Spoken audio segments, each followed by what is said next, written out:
Le drama concernant Delphine Westpizer, chroniqueuse à Touche pas mon poste, continue, par rapport au fait qu'elle avait donné ouvertement le fait qu'elle voterait Le Pen face à Macron. Là, apparemment, elle avait renouvelé son contrat dans Fort Boyard, où elle jouait une femme pure, etc.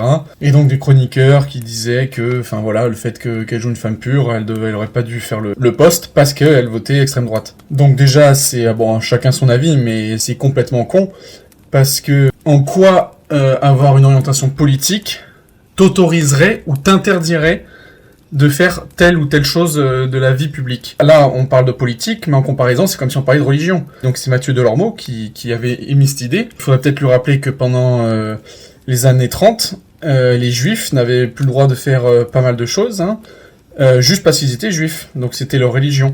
Donc là, c'est un peu la même chose, c'est-à-dire que ton orientation politique peut donner le droit aux gens de te virer ou d'empêcher de te faire travailler, etc.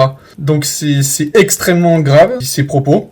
Et en plus de ça, il avait rajouté le couvert en disant que, par exemple, il faudrait dans ce cas-là donner des émissions à Dieudonné. Comparaison qui était complètement conne, étant donné que Dieudonné a émis des idéologies par rapport à telle ou telle chose, alors que Delphine, elle a simplement dit, bah moi je veux pas voter Macron, et du coup je voterai plus pour Le Pen, qui a un visage maternel, blablabla. Donc voilà, la comparaison est complètement nulle. Et mais c'est surtout le fond qui est grave, c'est que du coup, parce qu'une personne vote extrême droite, on doit la boycotter.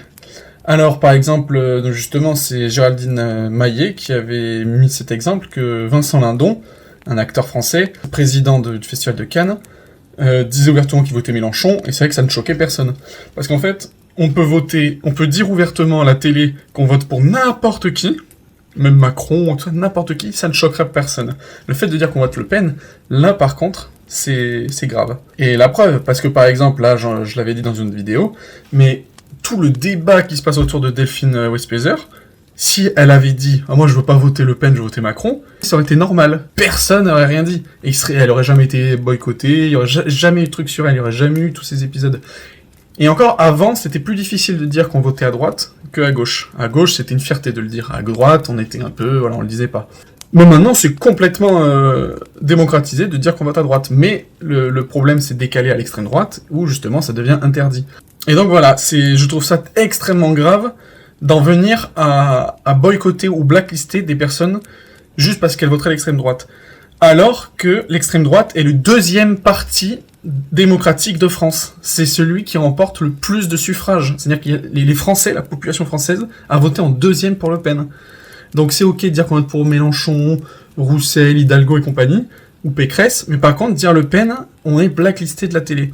Donc ça montre bien le biais politique qu'il y a dans la sphère médiatique. Et ça, c'est très très grave. Donc voilà, j'espère que cette situation va changer, parce que ça devient insupportable. Soit ce parti est vraiment pourri et il faut l'interdire, le virer, soit s'il est complètement légal, il faut arrêter de censurer et de boycotter les gens qui voteraient pour ce parti.